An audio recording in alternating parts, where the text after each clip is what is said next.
that's throbbing its own sweet song. Wake up, you sleepyheads, get up, get out of bed, cheer up. Hello and welcome to the Red Robin podcast, powered by Budget Ties Auto Centre and 𝗕𝓃𝗂𝗓𝗏 Chartered Accountants, the independent 𝗕𝗂𝗡𝗏𝗏 Rovers podcast. Hello and welcome to the Red Robin podcast weekly, and it is another exciting edition. Of course, we come to you after our famous victory against Helens last Friday, with Castleford Tigers up next. Confidence is very high, and there's a raft of news emanating from the club, including England international call-ups, players on the move, lots and lots of exciting stuff. Graham, I'll come to you, mate. Thank you for coming on the podcast once again. It's always a pleasure to be able to speak to you about 𝗕𝗂𝗡𝗏 Rovers. Derby Day victory, 40-0. Everyone's on cloud nine. People wondering, probably hoping we might be able to get a result against the St Helens. And really, Graham, it was a pretty comprehensive and at times pretty comfortable victory in the end. It was. Evening, John. Evening, everybody. Yeah, it was. I won't say comfortable. I think the first half was attritional. It wasn't the best rugby we've ever played, definitely in the first 40, but we certainly had to work hard to match Saints, and it was very, very even without both teams being at their best, no doubt. But second half, I thought we came into our own and showed a lot of the control that we've demonstrated over the last few weeks, and we looked composed. We scored at the right times. We defended very well. And again, it wasn't until the last few minutes when Saints got a few points on the board that one or two in the crowd maybe started having that, oh no, is this going to be one of those games? But actually, no, we closed it out very well. And like you say, it ended up on paper a comprehensive victory that we fully deserved again. Yeah, and do you know what I think was really interesting, Graham, is in the post-match press conference and even this week, Willie Peters was talking about how the first half, he wasn't happy with the performance and how it wasn't a great spectacle. For me, though, the key of it being is that even though Rovers probably weren't firing on all cylinders, still went into the sheds 8-8. We was in the game, and it looked like there was plenty more to come. And I'd say that was pretty much Rovers this season so far, actually, Graham, that although, yes, we've been playing very well, there seems to be a lot more come from this side, and going in at half time 8-8, you felt like if Rovers could get that game for the take, and it credit to Willie P and the side that was able to do that, because again, seasons gone by, no doubt St Helens would have probably capitalised on that 8-8 half-time score, and it would have been them who came away with a win. Yeah, I agree. I think there's been a lot of talk around Saints who are missing few players, etc. But so are we. And whoever pulls on a Saints jersey, you know you're in a game. And I think we had to first of all in that first half match what they did and not get overawed by having the world champions on our turf. And we certainly didn't look overawed, and we certainly competed both on offence and defence as well. And like you say, half time going in level, that should be a nice shot in the arm for you to take into the break to say, look, hang on a minute, we're still in this and we aren't playing particularly well. Let's tidy these areas up and let's play our game and let them worry about us rather than having to worry about what Saints are doing, because they offered a little bit in the first half, but we looked comfortable in defence. We didn't look overawed by them, and they didn't certainly dominate us through the middle, which possibly was to be expected with some of their middles missing. But still, like I say, whoever pulls on a Saints jersey, you know you're in for a game. And if you come away with 2 points, you have to go and earn it. They don't give you the 2 points. Yeah, and the mantra very much for Willie Peters is that if Rovers lose a game, it's not necessarily because of the opposition. It's because Rovers haven't executed their game plan, and it's all about Rovers. So you're right. You could get caught up in the fact that we're playing the club world champions. You know, St Helens.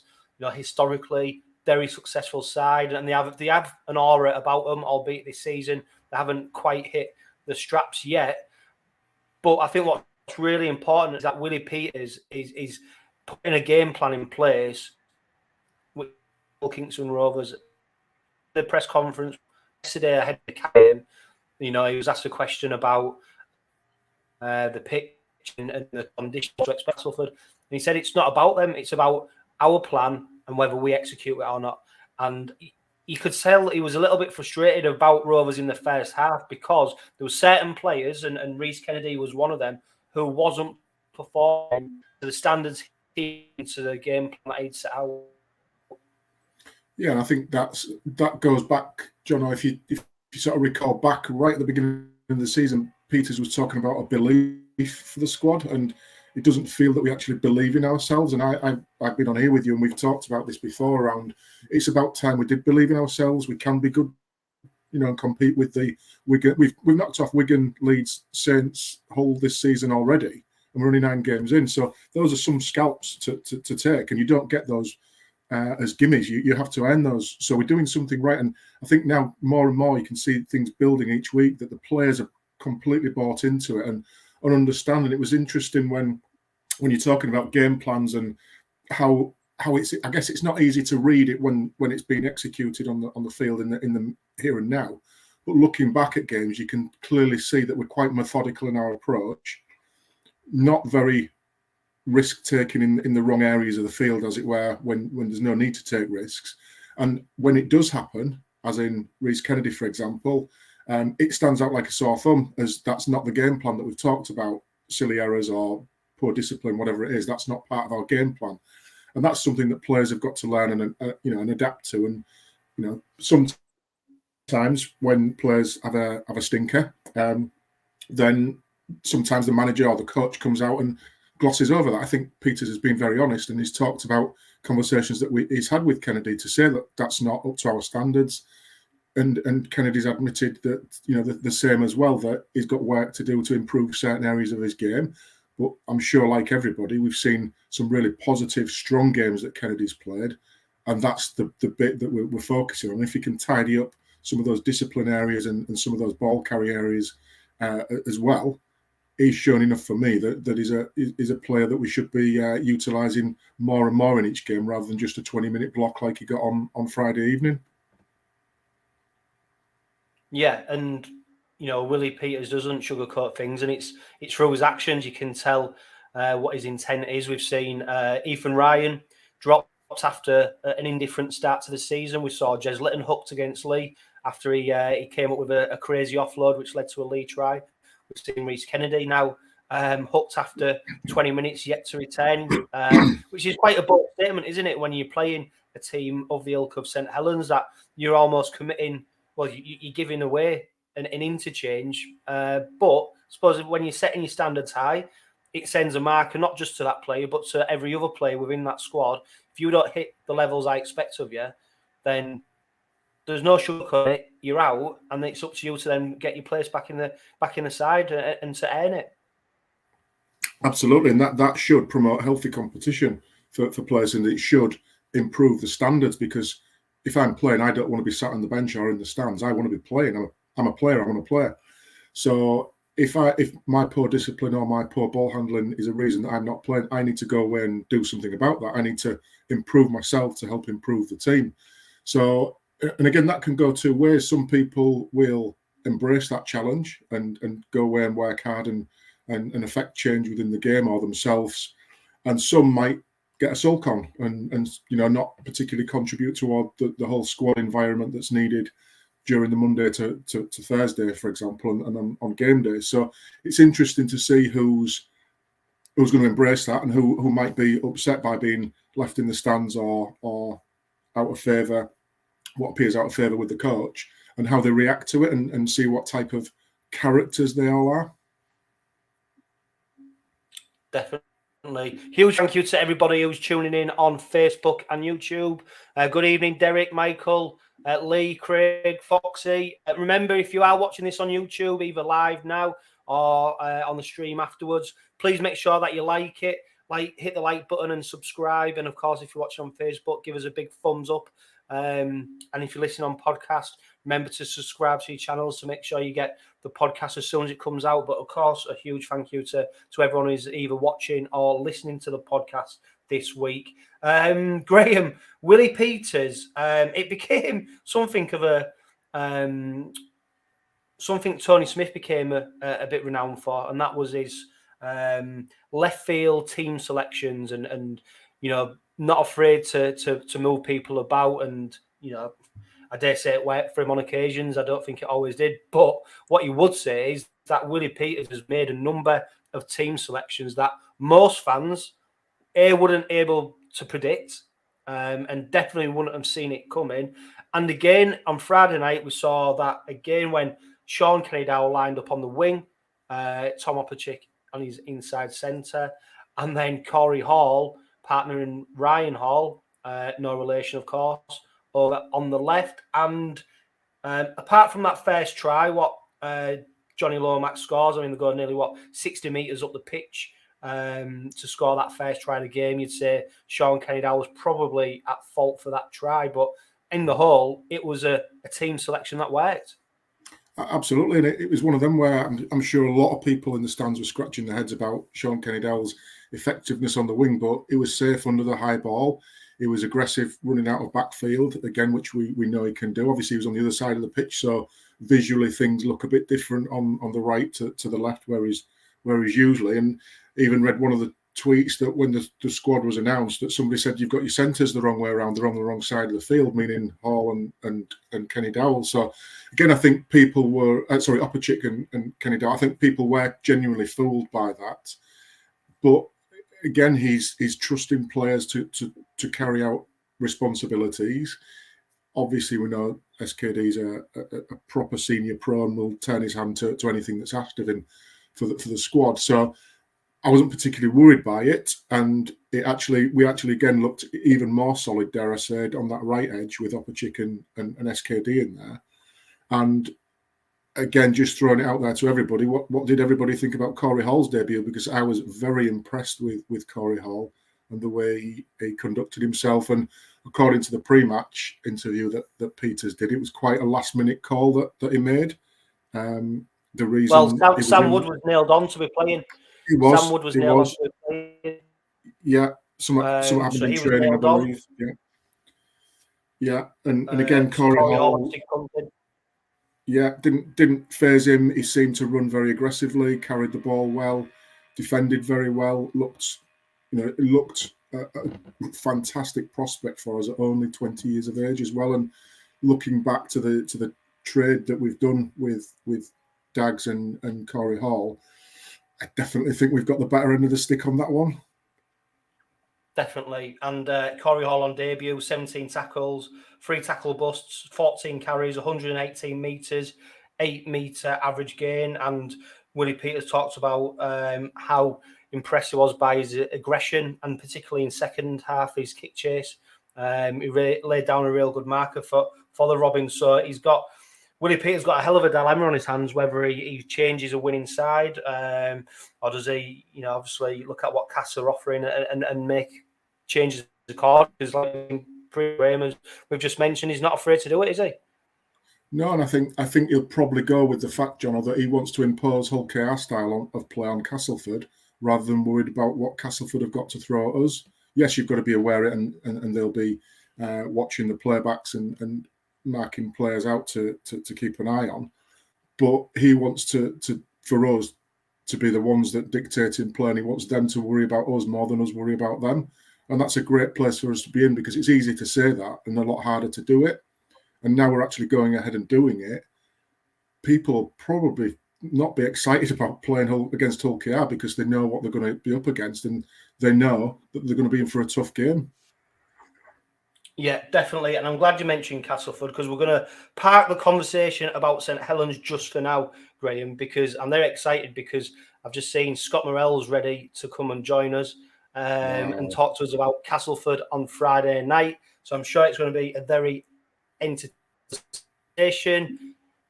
Scott Murrell, how are you doing? Right, John, how are you? All right, Graham? Hi, Scott. How are you? Yeah, I'm all good, thank you. Excellent. And you come fresh to us, Scott, after the announcement that Andy Last has got the permanent head coach role at Castleford. Are you still in a job now, Scott? Yeah. Now I think it's the right man for the job. His last day, he's done his apprenticeship, has been an assistant coach, and I've been within this short time for the last 4 months, and I'm learning day in, day out about the game and about how I can get better as a coach and how I can get better as a youth coach as well. So Lass is the right man for the job, and hopefully can take this club further forward now. Yeah, and of course you've transitioned from playing into coaching now. How have you found it, Scott? Are you still chomping at the bit to get out on the pitch in training and show the lads what you can do, or are you quite happy to take a back? Yeah, I'm quite happy to take a back seat now. Obviously, I've had my time playing over the last 19 years, I think it was, but you still get that bit of banter what you have with lads week day in, day out with the first team and then obviously with the reserves as well. But my body don't miss it, but I think my head does sometimes. Yeah, and it is a difficult transition, I suppose. But I suppose, Scott, in the time of your career, you was probably ready for that change, and obviously it was Lee Radford, I think, who brought you in to the fold, and you'd be grateful. I know, obviously, Lee's moved on now, but you must still be enjoying your time at Castleford, although results aren't going quite the way you want them just at the moment. Yeah, I'm absolutely loving it. Obviously, I played for Keith last year, and I was working for a company there called 𝗕𝗄𝗄𝗬𝗓, and having to get up at 4:30 in the morning to go to work and then to go to training at 6 o'clock on the night, not getting home to see my kids till like 10 o'clock bedtime. So to get that phone call off Radders start of year, it was an opportunity that I couldn't turn down, and I'll be forever grateful for Lee for giving me that chance. And for now, my job is to assist Lasty and get Castleford back to winning ways. Yeah, and only 2 victories so far this season. I'm guessing you'll be hoping now that Andy's got the job permanently. There's a bit of security there, a bit of stability going forward, and you'll be looking probably to Friday night to lay down a marker and get your season kick-started and off to a good start now that Andy's got the job permanently. Yeah, well, and since we got picked a couple of wins up, as defence has tightened up, we just need to sort as attacking style out and get to completing some sets and get some points on the board, and I'm sure we'll be okay. Yeah, I've just seen actually Castleford actually leads Super League with the amount of errors, and I suppose it's on errors which are going to help you get better field position, get you playing in the right areas of the pitch, etc. But it's not always easy. And obviously, Andy's been wheeling and dealing, a few players coming in. 2 of them players, of course, one's former Robin, 𝗕𝗄𝗄𝗧, and Lewis Johnson on loan.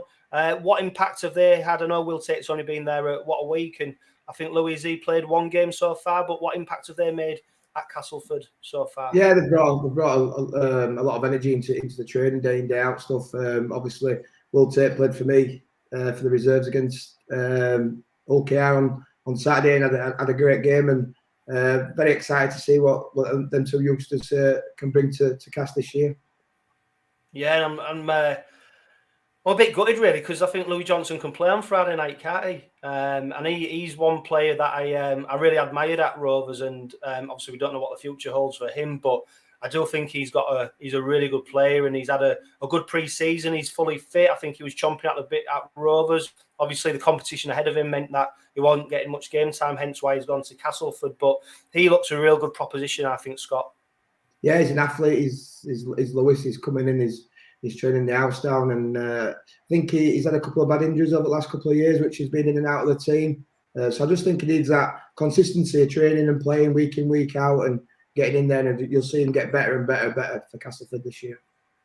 Yeah, and the squad news, which was announced early today, no Gareth Widdop, he'll be a big loss. How do you cope? Who's sort of one of your main talisman like that, Scott?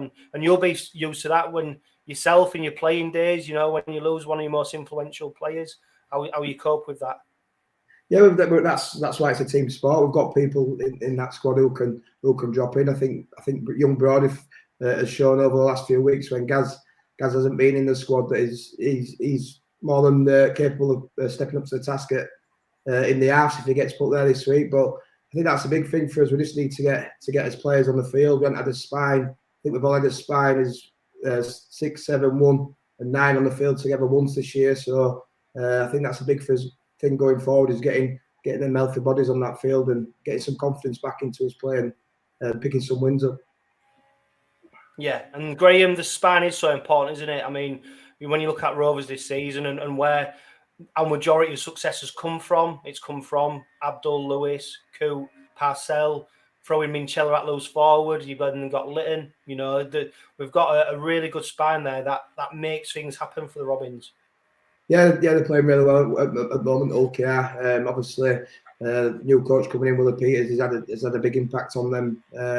Stiffing up with the defence. I think they've never been shy of scoring points, and 𝗕𝗂𝗱𝗏𝗏 have always been good at throwing the ball. But I think 𝗦𝗢𝗙𝗏𝗏𝗧 coming in this year, the defence has stiffened up too.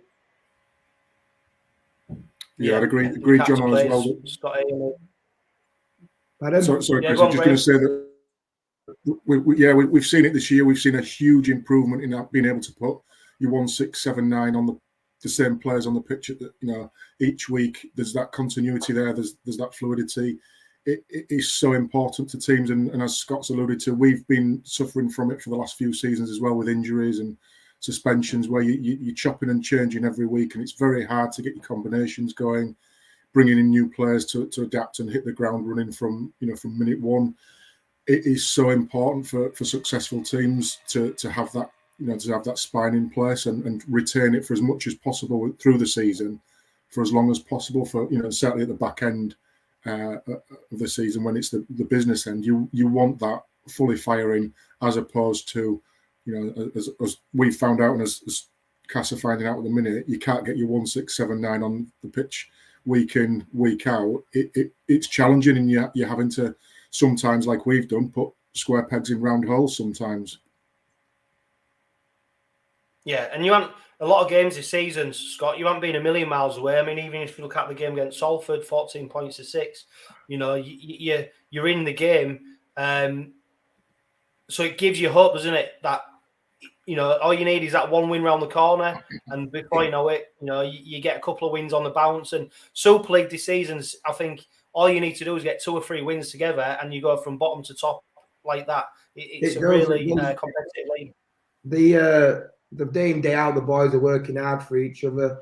As you can see, over the last few weeks, they've been working hard in games. It's just a bounce of a ball or a decision or an error what's going against us, which is putting us on the back foot. And teams are putting us to sword and putting some points on us. But believe me, the boys are working hard. Everyone 1 to 34 in the squad are all working hard day in, day out to put this right and get a win on Friday.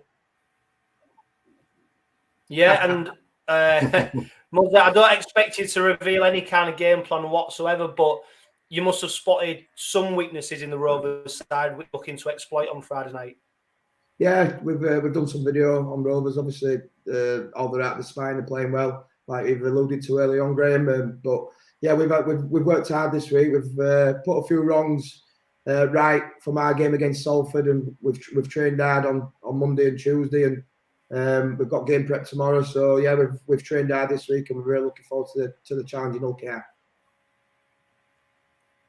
And I suppose, Scotty, I mean, no matter how much preparation you do, when you've got a player like coming up against a player like Mikey Lewis, who can do things off the cuff, can be so unpredictable, it's sometimes very hard to make a plan for that, isn't it? Yeah, it is. I think that the both halves, they complement each other. I think Abdul's really good at controlling the game and his kicking game, and that allows Mikey Lewis to be the player what he is, a little bit instinctive and getting up back of them breaks and taking that line on. And also you've got 𝗕𝗂𝗱𝗏𝗏 back there as well, which is obviously, we all know his career speaks for itself, and he's really just stepping into the line and with them champagne moments. But obviously we've worked hard this week as well, and we're really looking forward to the challenge, but I think we're up to it. Yeah, and you were someone who started in the game relatively young. You got your opportunity early, playing a lot of first team rugby, and Mikey Lewis is very similar. I mean, obviously he's a few pounds lighter than you, Scotty, and James Webster's going to play. I've got a video to show you later on that you might have already seen. But no, I mean, seriously, Mikey Lewis, do you think he's the real deal? Because he certainly looks it to me. I think if he can keep his feet grounded and keep his head down and working hard, I think he can do. Yeah, he's got all the talent and the attributes there to be a top player. But Sometimes that working hard, that mentality to work hard and want to be the best and want to do that day in, day out. It's not just an overnight thing, it's a career thing as well. Them top players, they've got that mentality to be the best every day at training. Yeah, and I suppose you'll know, Scotty, there'll be tons of players who've had the ability, they've just not ever applied themselves, or they've believed their own hype kind of thing, and got carried away with themselves. And you know, it's a short career, but before, you know, if you're not prepared to do the hard stuff and knuckle down, you know, your career can easily be taken away from you. But I get a sense with Mikey that he's very grounded. He doesn't seem to be the flash Harry. He does his talking on the pitch, and then when he's away from it, you don't really pretty much hear. And I wonder, Scott, whether it might be an outside tip to start for England against France in the internationals that are coming up. Yeah, it would be good, wouldn't it? Obviously, you've got 𝗕𝗓𝗄𝗓𝗔 and and his other halfback partner Abdul, which I think he's been equally as outstanding this year, controlling that team and directs them around the park. But yeah, that's what we want. We want young English players playing well, don't we? We want them to give that opportunity on that big stage, and hopefully, if you can get a few England caps in the next few years, and then look into that 2025 World Cup.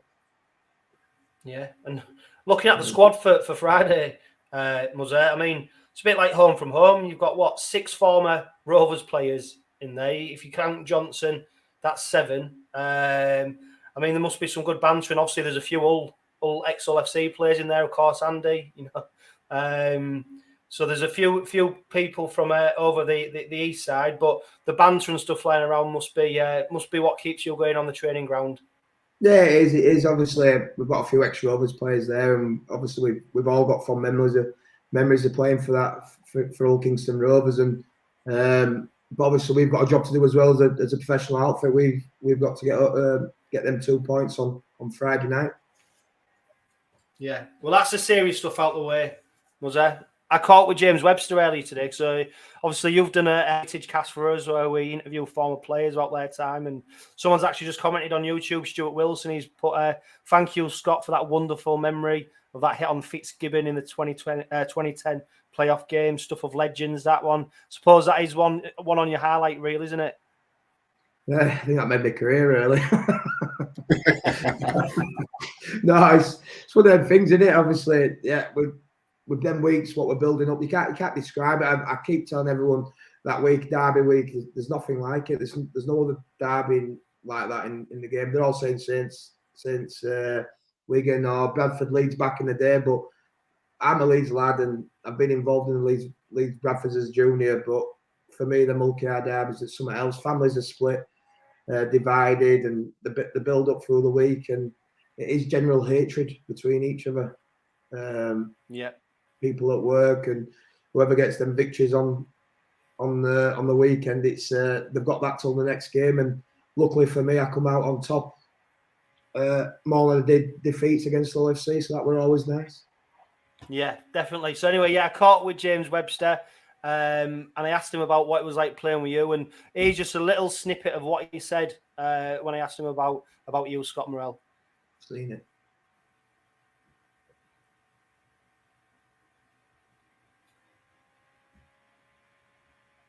It's ugly, isn't it? Things look out with sometimes because some people don't drink fighters, some others. Scotty used to get nude. The next, yeah.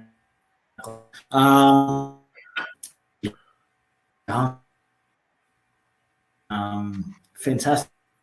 Again, the club spent money on him. Like they transfer fee, $15,000 at the time. And I just had a gel with him. We just knew him. We didn't have any stuff like you see a lot now. Just had the ability to gel really well. As you can see, where he went on to play multiple positions. It's a shame he's put so much weight on his playing space.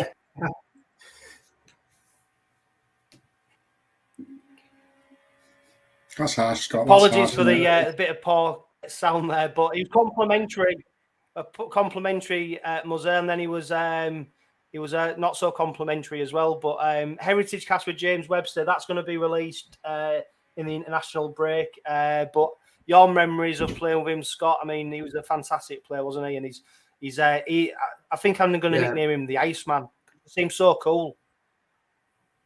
Yeah, unbelievable for me as a young kid coming through. His knowledge of the game were second to none, and I think he just let me play as a young kid, a bit like Mikey and Abdul. Really, I haven't got Mikey's pace and his flair, but he just let me play my own game. If that's what I'm trying to get at, really, just let me play my own game, and we did really have instinctive off each other. He'd make a break, I'd be on back of it. If I'd make a break and I couldn't finish it, he were on back of it. But just on them sunny days, used to do me head in when I had to rub sun cream in him so his skin didn't blister when it were a little bit sunny at East Hull. That used to do me head in a bit. But nah, he's a great kid, he's Webby, and we still speak to each other now, and I'm forever grateful for the impact he had on my career. I think as well, Graham, people forget how young Webbo was as well. He wanted for someone who took on a lot of responsibility and had a lot of leadership roles at the time when he was playing and etc. I mean, he was player coach at Rovers in 2005 when he was I think he was only 25 himself. And Scotty, I mean, for you, like he was, you probably looked at him as an older player, but he actually wasn't that old himself. No, but when you've seen them Aussies dress sense, haven't you? So he dressed like a 50-year-old with his boot. He must have had a long paper round. Yeah, boot cut cards on and stuff like that. His little ginger hair brushed back and his little sticky out ears sticking out, and the one that Bonnie still had, worry. But no, he was, obviously, looking back, I always thought he was really old. But like you said, he was 25. But that year, that 2006 year, were unbelievable, really, for me. I've just come from Leeds and played one game and 6 games for London, to going straight playing against men every week, and it was probably the best thing I've ever done in my career, really, to step back down to Championship to OKR, to then kick on and play Super League after that. I think it matured me as a person and a player as well. Yeah, great memories, Graham, and while we've got Scotty on, we might as well eulogise about how good a player Scott was and how much the Rovers faithful enjoyed watching him. And the reason you're on the podcast now, Scott, because you've still got an affinity with the club, and Graham, the supporters have still got an affinity with Scotty Murrell. Yeah, absolutely. Scott's a legend for us in East Hull. So it's a pleasure to be actually sat here chatting away with you, Scott, as well. But I've watched Scott play many times, and I think the few attributes that stood out for me around any player that has an affinity with the fans is working hard no matter what. And I think we always got that with Scott. No matter what the situation, I'm going to give my all for this shirt. I've earned the right to be in this shirt, and I want to keep it. And there's an element of fun in there, and I'm sure you're quite aware of the away fans banter that you used to have, Scott, with yourself, which again used to thrive off, I guess, and get you G'd up even more to play well. But I think Scott was for us as a player. Scott was somebody you could relate to, a good, honest guy, doing his best for the club in that particular shirt. Again, please don't hate me, Scott. Might not have been the most skillful player on the park, but certainly was not lacking any effort whatsoever to play for Hull Kingston Rovers. And I think that's what, as a Graham, fan, I've got him anybody on. appreciates I've got him that. on. You've got to be. Don't be insulting him. I've got him. Never do that, mate. Never do that to Scott. Last year, you won't believe when obviously Neil invited me and my family to come back when I was retiring. You won't believe how that much meant to me and my family to get out of that standing ovation and singing my name. It meant the world to me because my kids were young when I was OKR, and for them to see that, it was awesome. Yeah, and Scott, you're very much in the early stages of your coaching career. Do you see yourself one day maybe being a head coach, or are you still trying to find your feet in where you might want to go with it? Obviously, you've got to have an end goal, and that would be the end goal. But I think I'm a million miles away there at the moment. I'm enjoying coaching the kids, to be honest. The next generation of Castleford youth players. I coach the academy twice a week on a Tuesday and a Thursday, and then the reserves on a Tuesday and Thursday. Well, and I'm really enjoying that, learning them from my experiences, from my career, and passing my knowledge on to them, and then also for the Castleford people, how they've accepted me into their team and into their fan base as well. It's been unbelievable. Yeah, no, Scotty, really appreciate your time, and make sure no matter what the result is on Friday that you come over to the away fans, because you'll definitely get a warm reception for everything that you've done in the red and white of Old Kingston Rovers. I wish you the best of luck for Friday, Scotty, but not the really best of luck, because I hope Rovers come away with a victory. But I'm sure it's going to be a really interesting encounter, as most games are at Castleford and between the two sides. So we wish you all the best, Scotty, and we'll hopefully catch up very soon. Anytime, lads. Thank you, John. Cheers, Graham. No worries, mate. Cheers, Scott. Thank you, mate. See ya. Yeah, true Rovers legend there. Someone who's been there, Graham, done it, got the T-shirt, and had fun while he had that T-shirt on. And I think that was the key, wasn't it? And that's why he was so relatable, that when he played, he played with an honesty, but almost like that he was fortunate to be in that position to be able to play, and he wasn't going to let anyone down because he wanted it so much. Definitely, I completely agree with that, and I think he understood exactly that point you've just made about fortunate position to be there, and he was sort of living that for us as the average fan in the stand. He could completely relate to what rugby in East Hull meant for us, and he was proud, privileged to wear our shirt and represent the club for many years very successfully. And like you say, forever be mentioned in positive vibes.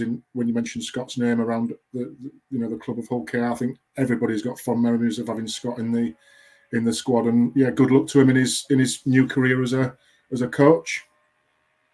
Yeah, and we'll just stay on the Cas game and we'll go back to Saints very shortly. But I know we do a lot of stuff on paper. On paper, Rovers are absolutely flying and Castleford are not. And there's lots of reasons why Cas might grab a victory. Not least the fact that Andy Laster's now got a bit of security. They've been trying to ring some changes with player-wise in terms of bringing Will Tate in, Lou Johnson. They're trying to shake things up that way. That said, no 𝗕𝗓𝗏𝗏 is a huge loss for them. It'd be a big loss for any side. So, they've not having it easy. But I look at this game, Graham. I can't see how we lose. I'm going to put it out there. I cannot see how we lose. I agree. If we perform the way we have been doing, which is a very, very strong performance in the last 4 games where we're on the bounce, and we turn up with that same attitude and desire, commitment, belief, everything else that we've talked about before, I'm with you. I can't see how we lose that game. The reason we lose it is because we steer away from those things that have got us to where we are now. Yeah, and there's no reason to suggest that they will, but it's a point. Not everything lasts forever. That said, you look at the squad that is available to Willie Peters, and we said about the some of the conundrums he's got in terms of placing players and whether he changes a winning side. Do you expect to see big changes, or do you think he'll go the same again as what he did against St Helens? Yeah, it's a really interesting dilemma, isn't it? Because you've practically got a fully fit squad, barring you've got a suspension and the odd minor injury to contend with. But effectively, he's got a fully fit squad to pick from, which is a luxury. And I don't expect him to change too much. Certainly in the spine, you won't see any changes there. The dilemmas are around potentially Kennedy. Does he still fit into starting role or coming off the bench? Again, question marks. Does Batchelor just come straight back in for to the fold, given that he's just served a 1-match suspension as well? Can you afford not to have Batch in the match day squad? Match day team, sorry. If so, who do you drop? Does that mean Hadley drops back to the bench? Again, all positive selection choices rather than scrambling around to try and find players to fill roles which, you know, unfortunately some clubs are having to do at the minute, and we've been victim of that in the last few seasons ourselves. So it's a really positive challenge, and it's probably a harder headache to have, because you've got 20 plus players to choose from, and that can't go into 17 or 18 every week. Peters has got some tough choices to make, to say to players who are playing well, sorry guy, you're not playing this week. You're on the, you know, you're on the stands this week, or you're in the reses, and they may have done absolutely nothing wrong that particular week or the week before when they've been actually in the squad. And those are really tough calls to make as a coaching squad. But they're the ones that they believe are going to get the result on Friday night, and we've got to trust that process. And look, one game doesn't necessarily make or break a player's season, but that player's then got, you know, there's 17 more rounds, whatever it is, for the rest of the season. Who knows what injuries, suspensions will bring, players' form will dip. So those players can't afford to sulk. They've got to be ready when called upon, Monday to Thursday, and then to be ready to play on Friday if selected. And that's the bits that's keeping everybody on the toes in the squad, I think, is there isn't a team sheet that goes in, week out, and it's very repetitive. He is making those changes even when we're providing a winning formula. Yeah, and I suppose one of his biggest successes, Graham, so far is the fact that he's been able to implement the squad game and get that ethos within the squad that, yes, you might not be playing next week, but there's another 15 rounds to go. You will play at some stage. And any changes he has made in terms of players coming in, gone on to justify the selection. And it is going to be interesting because prior to last week's game against St Helens, you know, Sam Wood was a player who was really impressed, played in a few different positions for Willie Peters. Maybe a player that many Rovers fans would have thought would have been on the fringes of the squad this season, but he's someone who took his chance. He's now fit. Does he come back into the side? 𝗕𝗂𝗏𝗲𝗏, you know, on the back of a one-game suspension, someone who's been Mr. Consistent all season for the Robins. Does he walk straight back into the side? Obviously, Frankie Holton's omission from the squad due to injury eases that slightly. But then again, like you said, you mentioned Dean Hadley, fresh from signing a new 2-year contract. Willie Peters said in his press conference yesterday that he was actually the first player that he spoke to upon getting the Rovers job. And he said he sat down, watched videos at his work rate. He looks at his injury record and he said, look, if I can get him fit, he's the kind of player I want in my team. Not many Rovers fans would have probably predicted that, because we all know what a workhorse he is. We know how he applies himself, but he isn't probably one who shines because he's doing all the graft, all the dirty work. But he played against St Helens. He'd be hard done by if he got dropped and back to the kit. And so, you know, you look across the whole side and you start to wonder, you know, where does he make these changes? And he has admitted it's the worst part of his job, telling players, telling blokes that, look, sorry, mate, you're not in this week, and having to explain to him, you know, he's going to go a different way. And it is a tough challenge. But the St Helens victory, you know, we've already mentioned it just before Scott Murrell came on. Corey Hall on debut, only 20 years of age. Willie Peters very impressed by his strength, and what I was very impressed with when Lachlan Coote's try, when he managed to get that offload back to Abdul. Abdul gets the pass away. Yes, St Helens knocked the ball back, and then Coote's there to pick it up. But he is somebody who will now say, "Well, I've done pretty well on the debut, Mr. Willie Peters. I want to be playing against Castleford on Friday night." Yeah, and I think we talked about this when the signing was announced of Corey Hall. I think he's already got 30 games under his belt at Super League.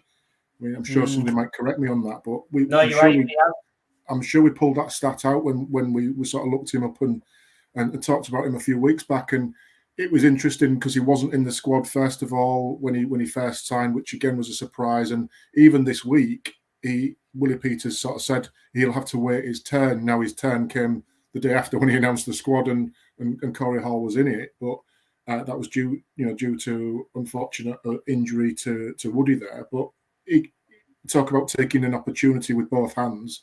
He was presented that, and he looked absolutely rock solid in that position inside Ryan Hall and outside Kane Lynette. It was a very strong left edge, and then if you couple that with potentially 𝗕𝗂𝗱𝗲𝗁 and Kenny Dowell as our left and right edges, you're thinking they're very solid out wide. We've got no fear of getting picked off on the, let's say, the right edge, which we have done historically. That looks rock solid to me out there, and I think Corey Hall will only get better as a player. He looks physically very athletic, and he's got a really good sort of prowess when he's on the field with ball in hand. He's very aggressive, and he backs that up with his, as you mentioned before, Jono, that Peter's praised him for his kick chase, and especially in that second half to keep us on the momentum. The amount of times he closed Makinson down, for example, on kick chase and limited a dangerous player in Makinson from getting any meterage upfield, and we were starting on the front foot in defence rather than Makinson coming like a rocket at us and gaining 20 easy meters. He was there closing down straight away to stop that happening. So I think he's a really exciting prospect that I'm looking forward to seeing develop even further over the coming seasons. And certainly if we're talking about succession planning and how long has SKD got in the legs, we don't know that at the stage, but we've got a ready-made replacement there, no doubt, in my opinion. Well, I suppose the best compliment you could probably play Corey Hall on the back of Friday's game is that he slotted into that position almost Sean Kenny Dowell-like in terms of his performance. And that left edge was so potent. I mean, Corey Hall, 14 carries, 118 metres, 8 metre average gain. Ryan Hall, 16 carries, 153 metres, 10 metre average gain. All coming from your left edge, which is incredible, really. And that's what I mean. They're the kind of stats, and yeah, it's still early days, but succession planning, you're looking, is that a ready-made replacement? A lot of people wondered if 𝗕𝗂𝗖𝗓 was going to be that player down the line. Obviously not, because he's now departed and he's gone to Castleford, although Willie Peters did say that the club would wish to retain him, but he's gone. But, what baptism of fire that is coming up against Makinson and Murrell and St Helens right edge. It's a fantastic testament to his performance. Another player who's been performing admirably. We've talked about one prop who didn't, really show up against St Helens. I mean, on that, Rhys Kennedy, 4 missed tackles. To his credit, 18 tackles. He made 2 carries. He made 4 meters on in the back of his 2 carries, and that was in his 20-minute spell, which is no return whatsoever. Someone who did much better in their spell, Sam Luckley, 15 tackles, 7 carries, 88 meters, an average gain of 13 meters is fantastic for a prop. You're going up to Paul Vaughan stats almost with that level of meters made. And Sam Luckley, yes, I think Graham, you'll agree, he needs to probably work on his offload game a little bit better in terms of his decision making. The offload is there, but he does put it to ground a few times too often. Yeah, I think when we first signed Luckley, a few people might have raised an eyebrow about what's he going to bring to the squad, but I think we're seeing that now, and he's settling into a regular place in the match day squad, and I think we're seeing the impact he's making. And I think you're right, absolutely. And I think Peters has alluded to it before around the game plan isn't to offload at any opportunity. The game plan is to offload when the time is right and the cues are there to do so. So that's a part of his game that he'll have to develop, obviously. And if he doesn't, then surely Peters will pick up that and send him the same way that he's done with Kennedy, perhaps. But those numbers are very impressive for Sam Luckley, and certainly those meters gained against the world champions, who are renowned for quick line speed and strong and aggressive in the middle. Those are very impressive. So yeah, like I'm sure many others and the listeners out there, I'm sure being very impressed with what we've seen so far with Sam. Yeah, 100%. And probably another player people might thought would be on the fringes of the squad, whereas now we can't really imagine an 18-man squad without him in it. So it's testament to him how he's took his opportunity and he's really put the graft in to do that. Mikey Lewis, the mercurial Mikey Lewis, absolutely ran the show against the Black and Whites. receives a call up to the England squad, and then he goes and puts Saints to the sword with another fantastic performance. 2 tries for him on the night. That first try, he sent Ellens, that edge into the car park with that dummy. It was an absolutely fantastic piece of skill.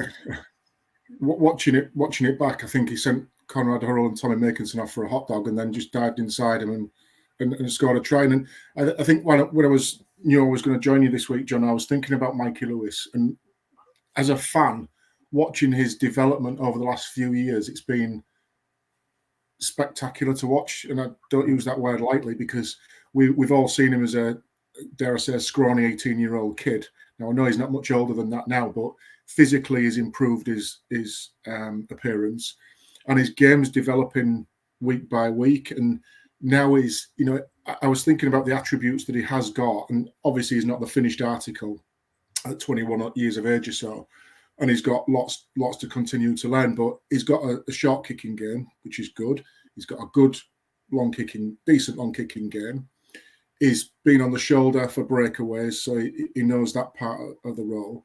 When he's got ball in hand, he's got various attributes that I think have developed given his new body strength that he's got. In fact, that we've seen him run directly at the line a lot more and taking on those middle defenders. But he's also got that dare I say, Rob Burrow-esque, that short, sharp staccato movement where he stops, changes direction, unseats defenders, and then goes for the gaps and creates havoc.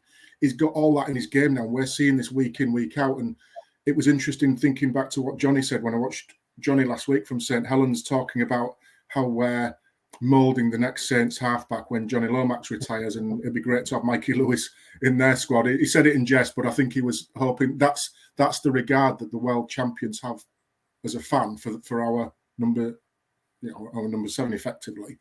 So it's, as a fan, again, it's great for us to be able to watch that week in, week out and enjoy this journey that of development that Mike is going through.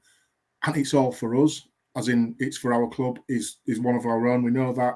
But it's really interesting to see it happening in front of our eyes for those that have seen him for the last few years, developing into this, I don't say complete player, but he's got all the attributes needed to be a really top player in the game. And I wouldn't be surprised if he gets a run out as an opportunity at number 7 for England alongside Williams at some point and really establishes himself in the international fold. And who knows what happens after that? Can we keep hold of him when he's in his best years? I'd love to think we can, but what might that bring for the future? Well, I think key to keep him in is Rovers be successful. People don't leave successful clubs, do they? So, the club have got a responsibility. But, hey, look, it is still early days in his career. But, Graham, you've been watching the Robins a lot longer than me, and I think supporters for a long, long time have been desperate for a homegrown player, especially in that position, to really come onto the stage, someone who we can, the kids aspire to, the olders are entertained by. We've all been wanting that player, and it looks like Mikey Lewis is the one. Some sound advice from Scott Murrell, keep your feet on the ground, keep doing the hard work. I'm sure 𝗕𝗓𝗄𝗎𝗓𝗔 will not be letting him get carried away. I think he's nailed on to being that England squad. I think it's 40-man squad at the moment. Sean Wayne's going to narrow it down to 20. If Mikey Lewis isn't in that squad, barring any injury, then I'd be massively surprised, and especially on the back of him playing for the England Knights as well. You talk about succession plan. What is the point of the England Knights if you're not going to then promote players who have been through that system and into the team? Of course, Jordan Abdul and 𝗔𝘂𝗁𝗏 received call-ups as well, so it's fantastic compliment to them. Jordan Abdul, one of the leading point scorers in the Man of Seal Awards. 𝗔𝘂𝗁𝗏, we all know what he can do. We know what his game's about, and he's definitely been a great foil for 𝗕𝗂𝗄𝗏𝗏 this season so far. So it's going to be interesting to see what they do. Going back to the game against St Helens, obviously 𝗔𝘂𝗁𝗏𝗏 scores. 𝗕𝗂𝗄𝗏𝗏 with 2 kicks through. We've not really seen that this season yet, have we? That short kicking game. Mikey Lewis benefited from it. 𝗔𝘂𝗁𝗏𝗏 benefited from it. 2 tries for the Robins there. It's another string to the bow that we've not yet seen, and it's something that could be exploited in games to come. Yeah, because it then takes the focus off Lewis or Abdul being the one to kick, and it poses another question for the defenders about what happens when Parcell's got ball in hand 15 metres from the line, 10 metres from the line. Is he going to pass it? Actually, now we know he's got a kicking game, short kicking game that can turn Saints around and cause problems. So for us, it's another attacking weapon that, again, using those three weapons that we've got in that red zone, it's going to keep defenders guessing, and hopefully on Friday night we'll see him have a potential field day in terms of us attacking and dominating or imposing ourselves on and Cass and asking them all the questions. Are you good enough to deal with this attack that we've got going on? Yeah, and that's why I pose this question to Scott, because no matter how much preparation, how much game plan, how much video analysis you do, it's players like Mikey Lewis, you can't, and Matt Parcell to a certain extent, 𝗔𝗰𝗋𝗄𝗏 to a certain extent, you can't plan for the unpredictable, and that's what we seem to have. So yes, we're a side built on hard work, we're a side built on work rate, laying the platform, laying the foundations, but when that opportunity arises, we've got them strike in the side who can create something, who can do that bit of magic, who can do the dummy, can put the shot kick in, complemented by Jordan Abdul, who can put the bomb in and get us some field position if needed. And I tell you what, it is going to be interesting to see what happens on Friday against Castleford with Jordan Abdul's kicking game, because actually against Saints, I thought Jordan was a little bit quiet. I don't think it was his best game of the season. Yes, he ticked over, but I wouldn't say it was a game where Jordan's performance would live long in the memory. No, and I think we've got to accept that might have been a tactic of the game. It's not going to be right. Let's get the ball to Jordan and let him launch it as high as he can, because that becomes predictable, and it won't be as effective every single time like we saw in the Leeds game, for example, where we had a field day with it. It won't always be like that. So we can't become a one-trick pony with Jordan, and he's a much better player than just having a big boot on him. Much better than that. And I think for us to mix it up, it just keeps people guessing, and it stops us being predictable. When you're predictable, you can defend or set yourself up to defend easily against that. When you're unpredictable, you haven't got a clue what's coming next. So whether it's Litton, Parcell, Lewis, Abdul, who's pulling the string, that's difficult for a defensive team to understand. Whereas if it's just, we know it's going to Abdul, we know he's going to boot it high, we'll just drop 3 or 4 men back and we'll deal with it there. That for me isn't best use of Jordan's talents and the squad's talents. I think we've got to make sure that we use the right tactics at the right times in the right areas for the right reasons. And when we do that, and it showed against Saints, I won't say it caught everybody off guard, but it certainly caught Saints off guard that Parcell was the one dinking the ball through for 2 of those tries to be touchdown, and unlocking what usually is a miserly defence. Yeah, and since that victory over Wakefield, one player who steps up really well in terms of his kicking duties is Lachlan Coote. I think he got 5 kicks against. He got 4 kicks against Leeds. He got 6 kicks against the Black and Whites, and then against St Helens he got 5 kicks. And then points do make prizes, don't they? Because they're the difference, especially in a game like the St Helens one, where you are fighting for every point. Them kicks become so precious. And I think Lachlan Coote has got his shooting boots on at last. Yeah, absolutely. And it's good to see, because I think we talked at the back end of last season or the beginning of this season about one area for improvement that we wanted to see, and it was in the kicking department, because we were getting into good areas and we were, posting points, but we weren't converting the 4 into 6. And like you say, that can be the difference between the right side of a close game or coming out on the wrong side of a close game. And when you're battling and scrapping for the top 6 places, you've got to come up with those extra points, because when you're playing the Wiggins, Saints, Warringtons of this world, every point is going to be hard to come by. So if you can be consistent with your kicking and striking at an 80 plus 90% succession rate, that's going to carry you forward, no doubt, in terms of being successful. Definitely. Last season season, some 8% kicking. I'm sure it was something which is not good enough. But hey, look, it's happening. You know, long may it continue, especially on Friday night. Ride the wave, John. Ride the Very wave. quickly, William. Yeah, ride the wave. Very quickly, Louis Johnson on loan to Castleford Tigers from Hull Kingston Rovers. Do you agree with being able to play against your parent club? The two clubs have talked about this before as part of what the contract looks like, and I think we've got the opportunity to recall him at any time as part of that. He's gone over there for game time. Yeah, I don't know is the honest answer. It depends if I get he's gone for great game time, but does that game time have to be against us? Because he's still our player. One argument is, yeah, 𝗕𝗕𝗄𝗏𝗓𝗔 is happy for him to play because he knows him inside out, he knows what his game is, and he knows what he's going to bring. The flip side is Louis Johnson has the game of his life, scores 2 tries, bum bum bum, and that's the difference between winning and losing.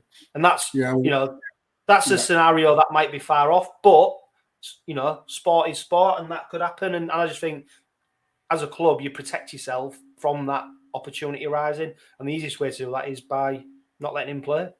Yeah, I think I do agree with you there, and that should have been sorted out once at the point of sorting the terms of the loan move across, and that will have been decided at the time between both sides. So it would be unfair now to sort of insist on something that wasn't agreed at the point of the transaction taking place. So if it's been agreed by 𝗕𝗕𝗄𝗏𝗓𝗔 that he can play, or the club that he can play, fair enough. We just have to deal with it. We know what he's about. We should know enough about him to know where his strengths are and what he can bring to a squad if he plays. And we should be able to deal with that. I think, again, we shouldn't necessarily worry about other teams, what they can do to us. We should be worried about what we're going to do to them and make them think about us more. So, yes, we'll pay the due care and attention to him, but I think it's probably an advantage because we know what he's all about. If he does play, we know his strengths, we know what his game's like, so we can read that and counteract that perhaps. Yeah. Another spoke on a 2-week loan. We haven't even talked about IMG. That's going to be on another podcast. But like we said, we travelled to Castleford with expectations on Friday night. Graham, expecting a victory for the Rovers? Yeah, I am. I've developed a confidence that I feel uneasy having. It's not normal for us as Robins fans to have this confidence going into games, and I quite like it. I don't know about anybody else, but I quite enjoy this feeling of we've got one up on the other team before we even start because of our performances so far, and it's great. It's a great feeling to have after so many years of wondering where the next victory is coming from, or how we're going to dig ourselves out of this hole, and what's happened to all our players. They're all sat on the treatment table. Like I said a few minutes ago, we've got to ride this wave while it's here because we never know how long it's going to last. So let's enjoy it. Let's go with confidence. Let's not be arrogant, but let's go with confidence because we've seen over the last 9-10 games that we've got enough there to be competitive at the top table. So I don't think we should fear going across to Castleford. I think we should, in 𝗕𝗕𝗄𝗏𝗓𝗏 as well, I think we should impose the KR way of playing onto them and let them worry about that. And if we do what we do or have been doing, and we do it on Friday night, I'm confident that we'll come away with the 2 points. Excellent. There's expected to be close to 1,500 Rovers fans at Castleford on Friday night. If you go in, be loud, be proud. Don't chuck any bottles or pints at people, especially your own supporters. Let's stay as dry as possible. It's going to be a great night. Hopefully Rovers come away with a victory, and we're going to the international break, cementing that third place spot or even moving higher up in the table. This has been the Robin Podcast Weekly, powered by Budget Ties Auto Centre and 360 Chartered Accountants. For now, please just live, love, laugh and be happy.